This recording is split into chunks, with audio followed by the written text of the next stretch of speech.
Statement Rommel Abbas bahwa Belanda itu sebagai pemerintahan yang sah, pribumi Indonesia yang merupakan tuan dari negara sendiri sebagai pemberontak, karena mengatakan bahwa kala itu pemerintah Belanda sebagai pemerintah yang resmi, yang sah, padahal nyata-nyata sebagai penjajah di bumi ini, dan mengatakan secara tidak langsung pejuang-pejuang kemerdekaan Indonesia sebagai pemberontak kepada pemerintahan yang sah, dalam ini adalah kompeni. Itu catatan saya. Kan adalah Utsman bin Yahya, ya, Mufti Batavia. Oke, saya jelaskan satu hal perkara menarik. Kita itu bisa bicara tentang kemerdekaan itu mulai kapan? Mungkin yang antum pengen bicarakan adalah Utsman bin Yahya, ya, Mufti Batavia. Oke, saya jelaskan satu hal perkara menarik. Kita itu bisa bicara tentang kemerdekaan itu mulai kapan? Isu-isu tentang kemerdekaan, pembebasan itu kira-kira matang itu di hari apa atau di tahun apa? Siapa yang merumuskannya? Betapa kagetnya jenengan semua ketika Sumpah Pemuda kita berbahasa satu. Hitung aja siapa yang bisa berbahasa Indonesia di majelis itu. Gak ada satupun yang bisa berbahasa Indonesia.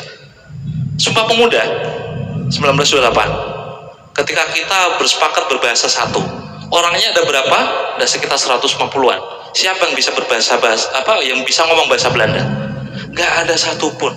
Mereka fasih berbahasa Belanda daripada Indonesia, bahasa Melayu.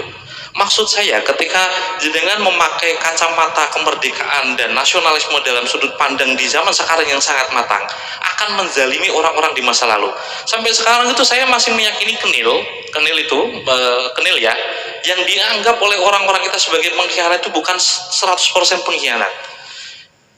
Kalau boleh jujur ya, seharusnya Papua itu tidak boleh kita miliki, karena yang berhak kita miliki adalah jajahan dari Belanda dan sekutu. Papua yang jajah siapa?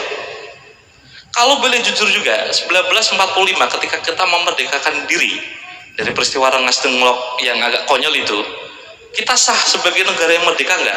Belanda kan mengakui baru-baru aja. Hukum yang kita pakai apa? Hukum internasional. Siapa yang kalah berarti tempat itu menjadi secara administratif menjadi miliknya sekutu kan? Kita kan seharusnya masih menjadi jajahan sekutu waktu itu. Terus kita mendeklarasikan diri. Dari kacamata fikih aja, ada pemerintahan yang sah. Sah dari sudut pandang mana? Dari sudut pandang hukum internasional. Siapa negara yang sah? Otoritas di masa lalu di Nusantara, Hindia Belanda yang sah. Kira-kira siapa? Tadi masih yang nanya mana? Oke. Belanda atau Indonesia pemerintahan yang sah di masa lalu? Yang sah, pemerintahan yang sah di masa lalu itu Belanda atau lain? Belanda. Oke, sah ya. Ketika orang bekerja pada pemerintahan yang sah, itu sebagai PNS biasa atau itu pengkhianat kira-kira? Tinggal dari mana sudut pandang Anda melihatnya itu. Bagi saya Kenil itu ya tentara nasionalis PNS biasa. Habib Utsman bin Yahya itu ya PNS biasa. Masih cukupkah alasan kita untuk memperjuangkan Indonesia? Apa yang kita perjuangkan? Kemerdekaan seperti apa? Saya itu punya pendapat yang cukup buruk sebagai sejarawan. Saya ngerasa Soekarno itu tidak keren-keren amat. Dia itu dikelilingi oleh orang bodoh yang nggak bisa membaca aja itu. Dia bisa berorasi dengan baik. Itu pendapat konyol sebenarnya. Tapi kan itu bisa dibuktikan. Berapa orang yang bisa membaca di waktu itu? Anda bisa bicara dengan fasih di depan orang-orang yang nggak bisa baca, itu jadi di dewa itu. Nah, ininya ketika Anda berusaha untuk mencari cara bahwa ada pengkhianatan, jangan pakai perspektif zaman sekarang.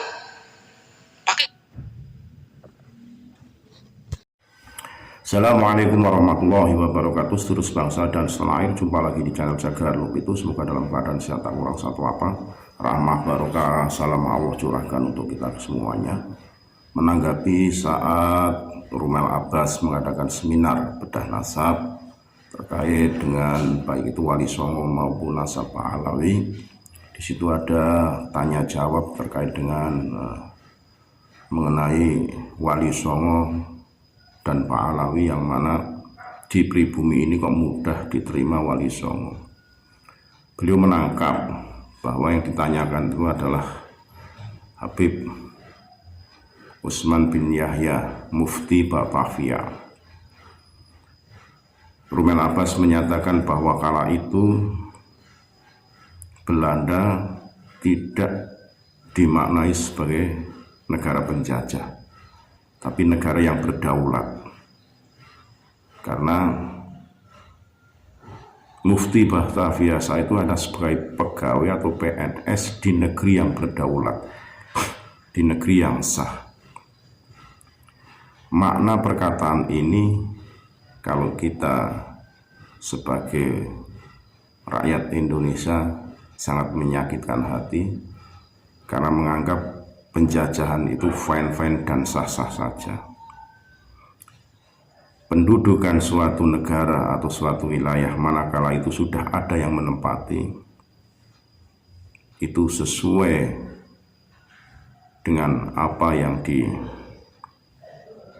dimaklumatkan oleh para ulama dan tokoh-tokoh nasional, adalah sebagai bentuk penjajahan yang harus dimusnahkan dari muka bumi ini. Tapi kenapa kecerdasan seorang Rumel Abbas, kepintaran seorang Rumel Abbas justru untuk memintari orang lain tanpa sedikit pun menyisakan jiwa nasionalisnya sebagai orang yang dilahirkan di bumi Nusantara ini.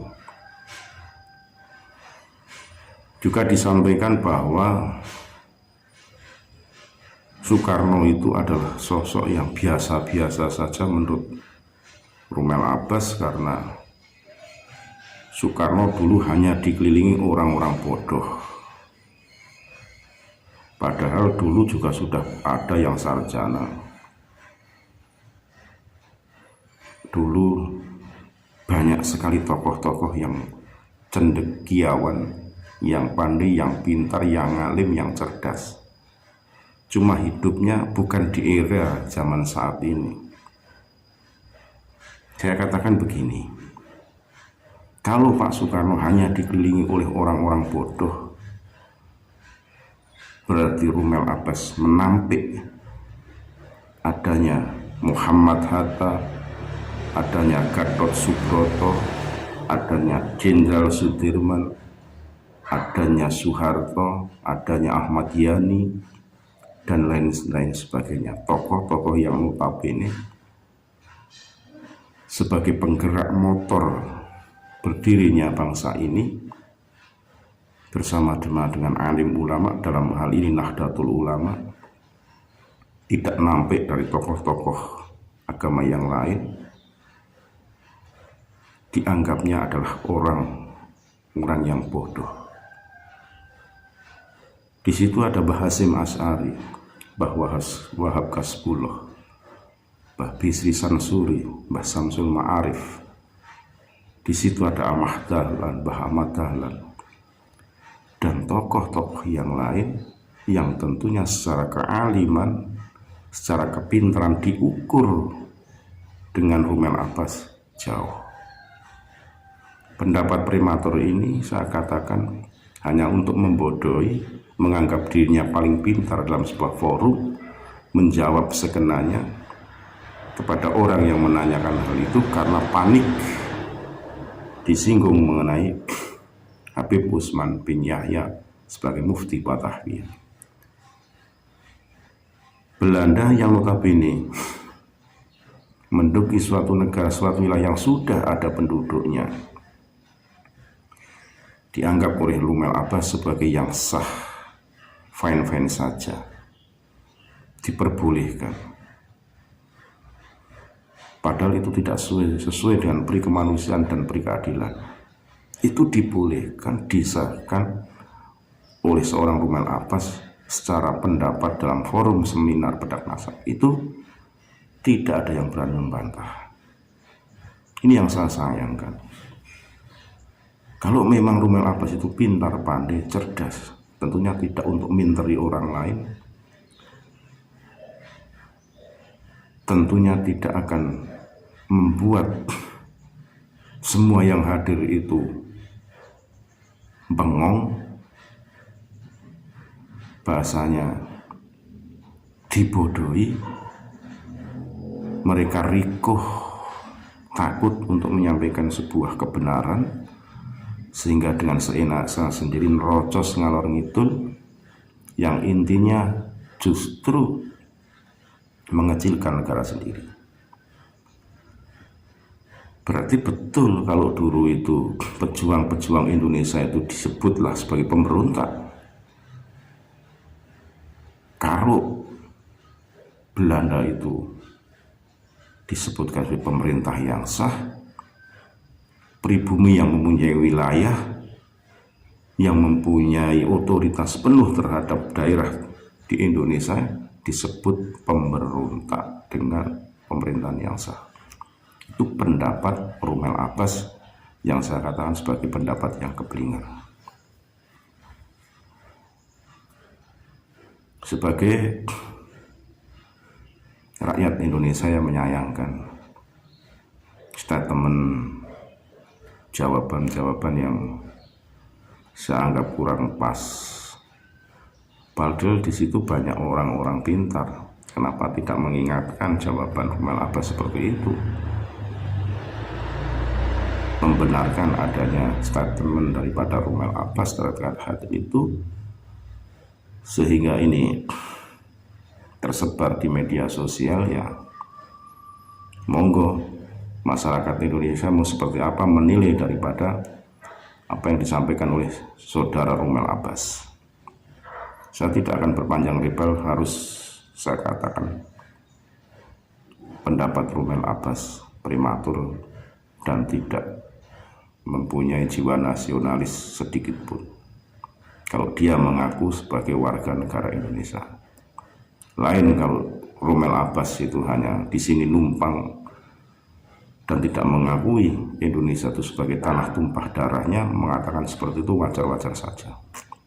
Tapi saya sebagai rakyat Indonesia tidak menerimakan statement daripada Rommel Abbas yang mengecilkan negara sendiri dan mengecilkan tokoh-tokoh yang notabene sebagai proklamator, sebagai pejuang, sebagai pendiri-pendiri bangsa ini.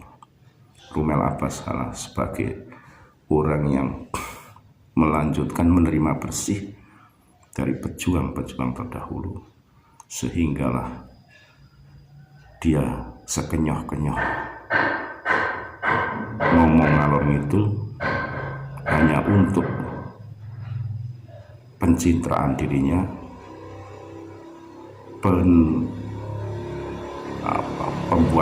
membuat tenar dirinya, sehingga melupakan bahwa negeri ini yang telah membesarkannya, negeri ini yang telah memintarkannya, negeri ini yang telah memberikan makan dan minum kepadanya.